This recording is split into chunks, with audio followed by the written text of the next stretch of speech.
Good morning बच्चों।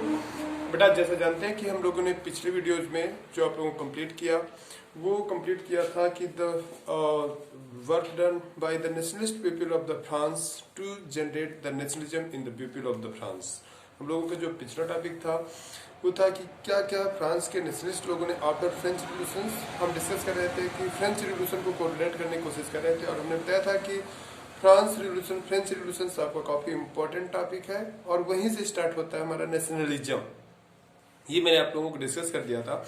आज जो हम लोगों को डिस्कस करना है वो डिस्कस करना है कि आफ्टर द फ्रेंच रिवोल्यूशन के बाद नेशनलिस्ट लोगों ने, फ्रांस के नेशनलिस्ट पीपल ने फ्रांस के लोगों के अंदर फीलिंग्स ऑफ नेशनलिज्म जनरेट करने के लिए कौन कौन सी कोशिश किया, तो वो चीजें आज हम लोगों को पढ़ना है। और आफ्टर दैट नेपोलियनिक कोड पढ़ना है। तो नेपोलियनिक कोड तक वैसे पहुंच गए तो मैंने बताया था कि फ्रांस के लोगों ने, फ्रांस के नेशनलिस्ट पीपल ने फ्रांस के लोगों के अंदर एक फीलिंग जनरेट करने के लिए बच्चों नेशनलिस्ट लोगों ने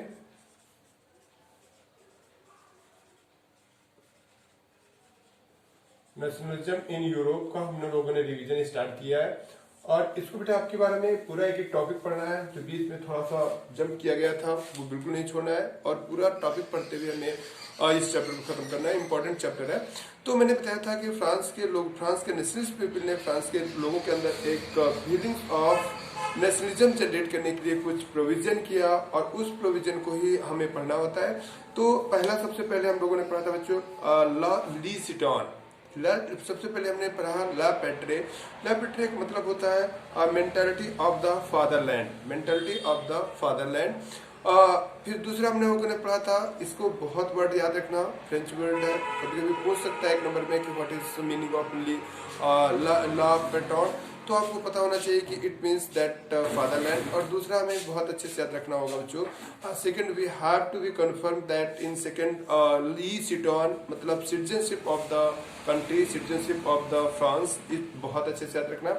फिर इसके बाद बच्चों हमें याद रखना है कि इक्वलिटी वाज स्टेब्लिश की गई थी। Now no one was rare, अब कोई रेयर नहीं था, सब कोई फ्रांस की प्रजा होगी।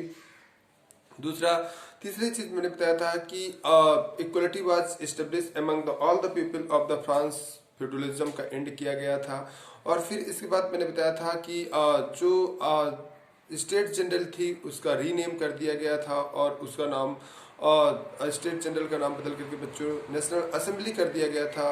एंड जो ट्राई कलर फ्लैग, जो रॉयल फ्लैग था उसको रिप्लेस किया गया था, उसकी जगह पर new try colour flag, national flag was implemented वगैरह। मैंने इस तरीके से मैंने आपको बताया था कि ये द न्यू प्रोविजन थे which were creating the sense of collectivity, which were creating the feelings of the nationalism in the people of the France। तो इस चीज को मैं पढ़ा चुका था। आज मुझे जो पढ़ाना है वो नेपोलियन कोड बताया था। तो मैंने बताया था बच्चों कि फ्रेंच रिवोल्यूशन के बाद 1789 में ये अकर्ड होती है, लुई 16 के समय अकर्ड होती है। लुई 16 के बाद फिर बच्चों लुई 16 को गुलेटिन से काट दिया गया। I have explain to it. And जब वो ऑस्ट्रिया भागने के उसमें थे तो फिर इसके बाद आफ्टर इट एक टाइम ऑफ टेरर क्रिएट होता है जिसे रोबोस्फियर का टाइम कहते हैं, रीजन ऑफ टेरर कहते हैं, रेन ऑफ टेरर कह सकते हैं। तो वो रोबोस्फियर का टाइम पीरियड था। और आफ्टर 1799 तक आते थे बच्चों, मैंने बताया था 1799 तक आते आते टिल 1799 जो फिर से फ्रांस में जो सेकेंड टाइम से फ्रांस का जो डेमोक्रेसी, स्टेब्लिश डेमोक्रेसी थी वो फिर से अगेंस्ट उसे डिस्ट्रॉय कर दिया गया बाय नेपोलियन। और नेपोलियन ने बेटा फिर से फ्रांस में डिक्टेटरशिप इंप्लीमेंट किया। And Napoleon was a well wisher for the France and he wanted to establish up to the France as a very powerful country of the Europe. This was the mentality of the Napoleon, that he wanted to establish France as a very powerful and mighty empire of the Europe. That's why the reason he has also started to form his empire by imperialism process, by conquering the other states. And it means that till 1804 he has formed a very big empires, capturing by to many parts of Germany and as we know, as we will study and have studied, that Germany was divided in 39 parts. So many of them were captured by the Napoleon, as well as Switzerland, Holland, Austria.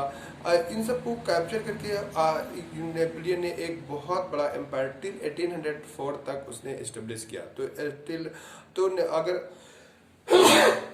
पूछता है कि what means कि मतलब Napoleon ने एक बहुत बड़ा empire मतलब फॉर्म किया टिल 1804।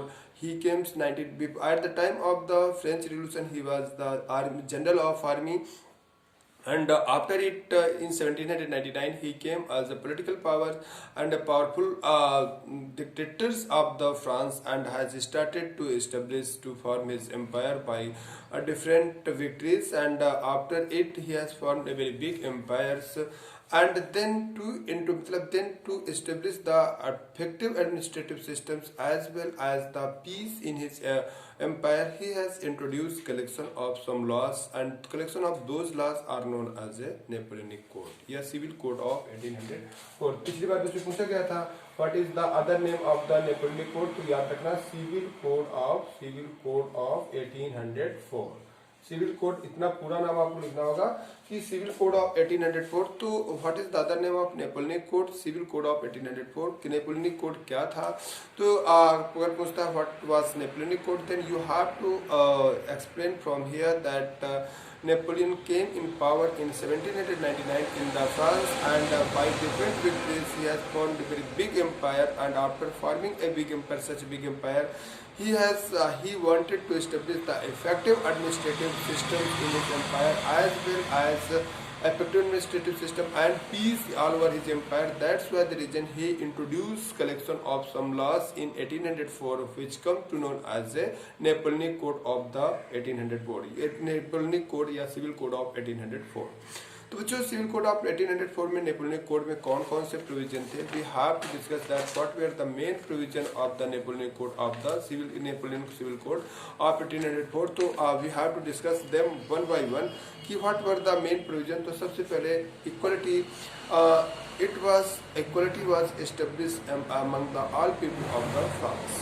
ठीक है, पहला पॉइंट नेपोलियनिक कोड का पहला पॉइंट दैट इट वाज, सबसे पहला पॉइंट कि नेपोलियन ने प्राइवेट प्रॉपर्टी को लीगलाइज किया। He has permitted to the private property, as you know that technically all the property, although every times all the resources of the countries are technically national resources, means government can capture the resource, individual resource also, but private property is legalized in modern scenario. That's the same way in the by the Napoleonic Code he has established, he has given the rights of the private property, settlement of the after the revolutions, and has authorized that the person who has taken, the person whose property has been captured by the church, if he has the legal record then he can take his property, तो अपनी property को वापस ले सकता था। and equality was established, second point, the equality was established among the French people of the France। This is the most important, that equality, you know that the French Revolution occurred for the equality. That's why the reason equality was now main target of the Napoleon, that equality was established among all the people of the France before the laws। Now before the laws मतलब everyone equal in the eyes of the laws, there will be no discriminations by the law, that can be every person, a common people or belonging from the noble and the clergy। But now there was no meaning of the noble and clergy, because after the French Revolutions equality was established among in the French society। तो जो privileges according to birth of जो the privileges which were given on the base of the birth, वो completely बेटा eliminate किए गए। the privileges, the special rights which were provided to the people of the France according to the birth या on the base of the birth, they were completely abolished।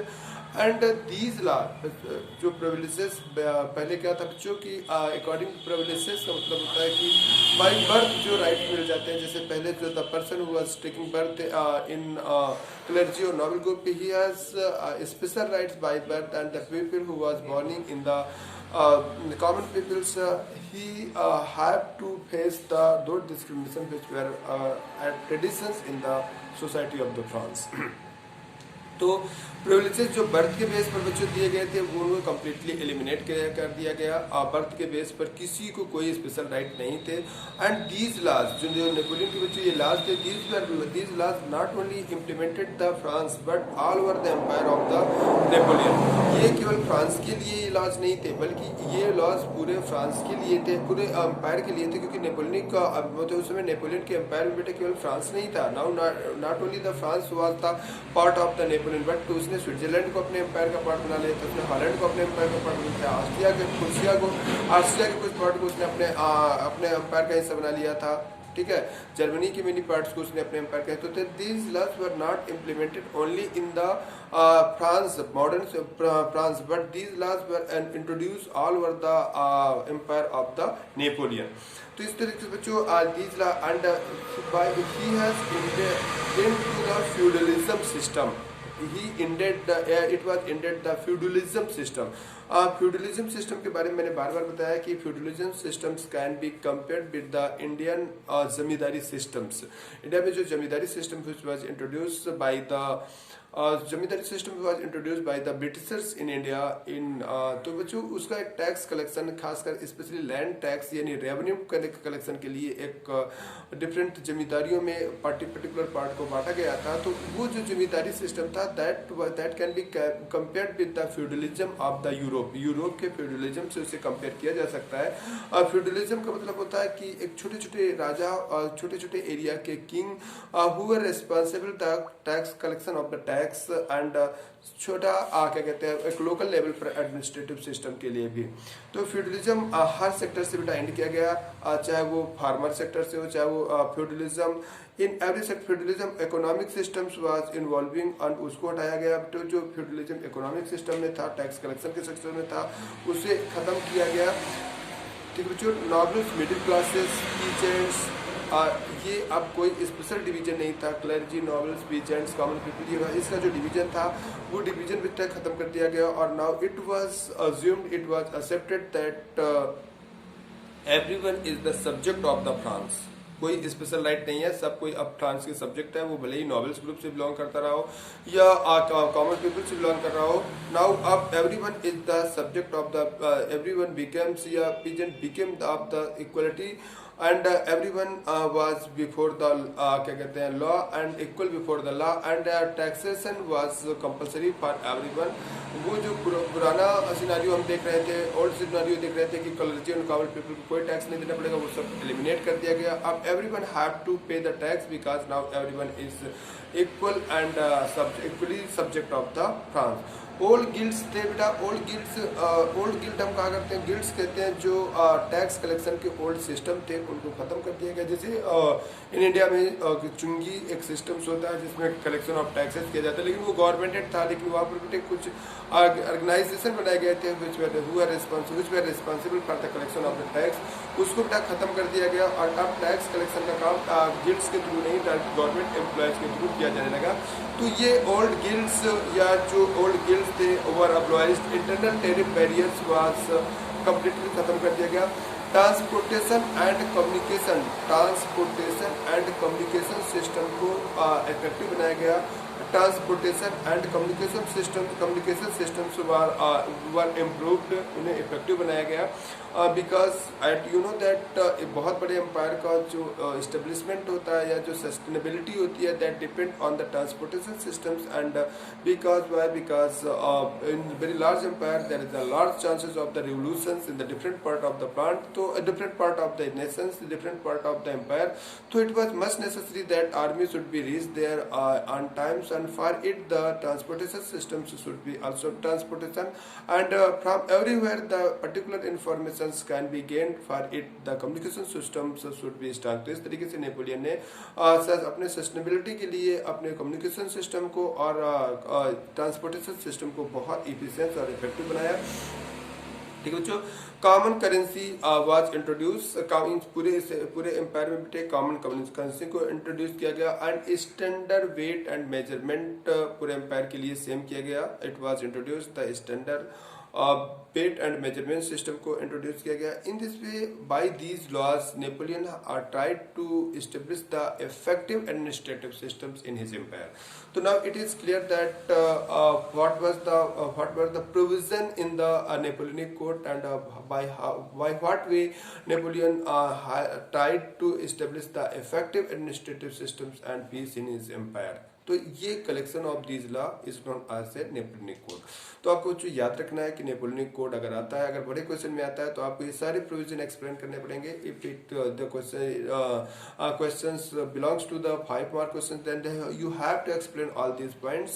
तो you have to start, अगर कोई पूछता है या क्या question पूछा जाता है कि what is Napoleonic code, then you have to start from his establishment that in 1999 the democracy of the 1799 में जो फिर से 1799 को फिर से 1799 में फिर से जो नेपोलियन जो फ्रांस की डेमोक्रेटिक सिस्टम था was again abolished, and dictatorship was implemented by Napoleon, and Napoleon wanted to establish France as a very mighty and powerful empire of the Europe. That's why the reason he has started victory to conquer different part of different state of the France, Europe, and he has conquered to the Switzerland, Austria, France to Thai and Holland, many part of the Germany, and has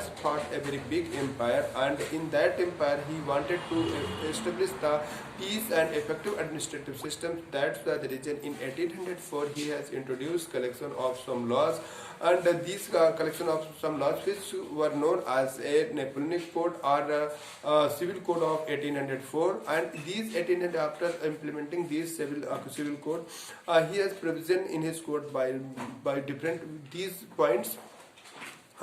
These were the provision in the Napoleonic Code. Number 1, which show कि private property was legalized, and it was declared that the person who has whose property has been captured by the different church or different government agency, then if he had the legal record, then he can could take his property. And second was that equality was established among the different people, among the all the people of the France. And third, these were the provision not only for the France, but these provisions were for the entire empire of the Napoleon. Equality was established, and old guild systems were abolished, which were the responsible for the collection of the taxation. And now there was no division in the society. Everyone, that can be noble, that can be clergy, that can be common people, belonging from the common people, subject of the France. And now taxation was compulsory for the every group of the France, and effective administrative systems and effective transportation systems and communication systems were established, and were established. So these were the main provision of the French मतलब Napoleonic code. ये आपको एकदम रटा होना चाहिए, important है, लगभग हर साल पूछ लिया जाता है. इसके बाद बच्चों हम लोग पढ़ेंगे factors for emergence of the idea of the nationalism या formation of the nation state. तो पहले बच्चों जैसे हम लोग पढ़ेंगे कि यूरोप में कोई नेशन स्टेट की इमेजिनेशन नहीं थी, सब पैचवर्क एम्पायर में बटे हुए थे. और अगर जो पॉलिटिकली किसी एक कंट्रोल में था भी, तो वहाँ पर भी कोई नेशन स्टेट नहीं था. सब कंप्लीटली डिस्क्रिमिनेशन था, डिफरेंट ग्रुप, सोसाइटी, लैंग्वेज के बेस पर और था. तो उनको कैसे एक नेशन स्टेट में कन्वर्ट किया गया, ये नेक्स्ट पार्ट होगा. आफ्टर दैट फिर बच्चों हम लोग पढ़ेंगे चल करके इस चैप्टर में आइडियोलॉजी पढ़ेंगे. That can be liberal ideology क्या होती है. फिर इसके बाद फिर हम लोग वियना ट्रीटी पढ़ेंगे, कंजर्वेटिज्म. वियना ट्रीटी के बाद फिर बच्चों हम लोग यूनिफिकेशन पढ़ेंगे, बाल्कन पढ़ेंगे. तो इम्पोर्टेंट टॉपिक है, इम्पोर्टेंट चैप्टर है, हमें इसे बहुत आराम से पढ़ना है.